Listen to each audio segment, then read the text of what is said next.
In this video, I will be sharing my experience with the new autofocus system on the Lumix S5ii. Man, it feels good to be making a camera review video again.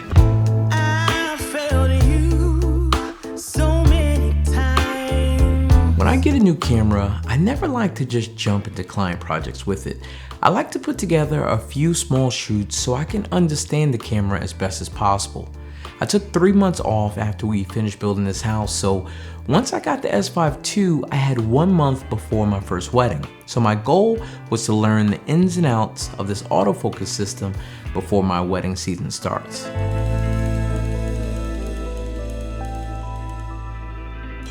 So for the first test run with the S5ii, I invited my friend Winston and the band he manages and runs sound for, called Sugar Biscuit, to come and perform in my garage so I could make them some social media content. Here come old flat top, he come, grooving up slowly, he got juju eyeball in one, holy roller, he got hair down to his knees, got to be a joker, he just do what he please. So for the most part, the camera was able to quickly and accurately lock onto the performers when using the one area plus autofocus mode with human detection on. However, I did notice that the face and eye detection mode would occasionally fail in some instances, especially when the mic stand was in the foreground while I was filming the singer. All of the shots that I got of the singer outside in my backyard turned out great though, as I just used the one area plus mode. Come together right now. After this shoot, I did a lot more testing using the S5ii from my wife's office build that I will be sharing with you guys very soon. I also documented the crew that installed my new surround sound system in my living room. And last but not least, I offered to film an engagement shoot for one of my clients that has a wedding coming up later this summer. After all of these shoots and doing tons of research on the S5's autofocus system so I could know which settings would work best for my different situations, it was finally time to film my first 2 weddings of the year, which took place over 2 weekends back to back.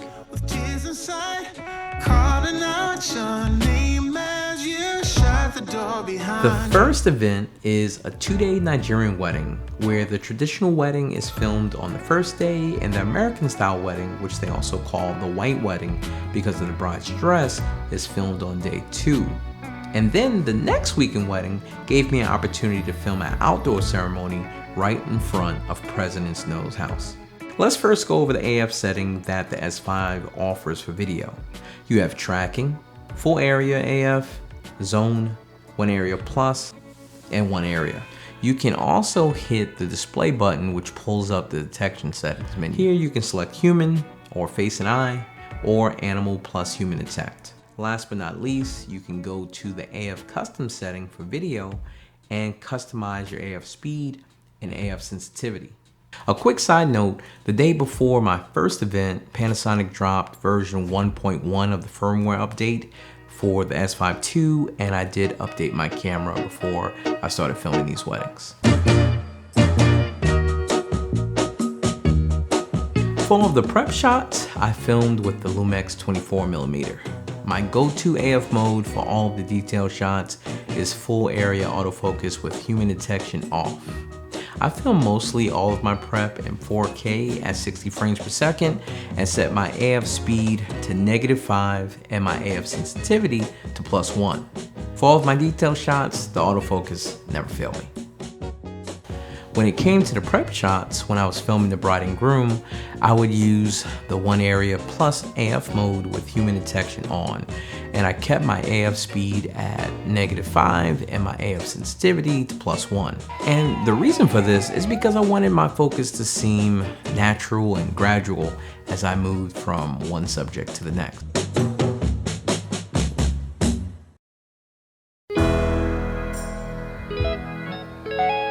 The biggest test for this camera's autofocus system is going to be the ceremony. We're going to have multiple people walking down the aisle from far away, so we're really going to see how well this autofocus works. When I film each ceremony, I filmed them in 4K at 24 frames per second. I used one area plus AF with human detection on. For those 2 weekends, I have 3 very different scenarios and environments for each ceremony. For the Nigerian traditional wedding, we were indoors and in a somewhat low-lit space with lots of people in the frame. For day 2 of the same wedding, we had one of the longest aisles you'll ever see, but indoors. And for the wedding the next weekend, the bridal party all descended these massive steps with a waterfall in the center. I used the Lumix 50mm for the traditional ceremony and the Lumix 24mm for the other 2 ceremonies.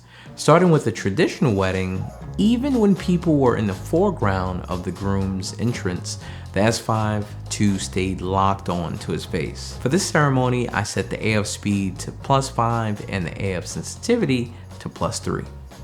On day 2 of the Nigerian wedding, we had a pretty long aisle, and again I had my AF speed set to +5 and AF sensitivity set to +3. And while the bride was coming down the aisle, the S5 II locked on once she got about halfway down the aisle. I then adjusted my AF box to be right in the middle of the bride and her father, and the camera did make a quick adjustment and pulsated momentarily, which was unfortunate, but it performed well for the rest of the time that the bride made her way to the groom.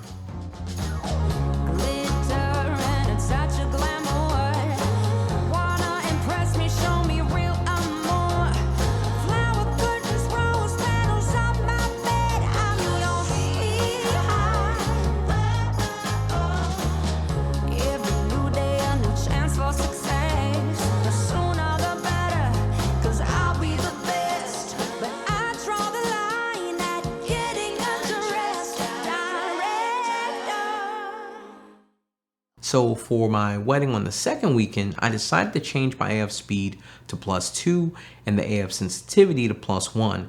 And I felt that this worked much better, and I did not see any noticeable pulsing if I needed to move the focus box around.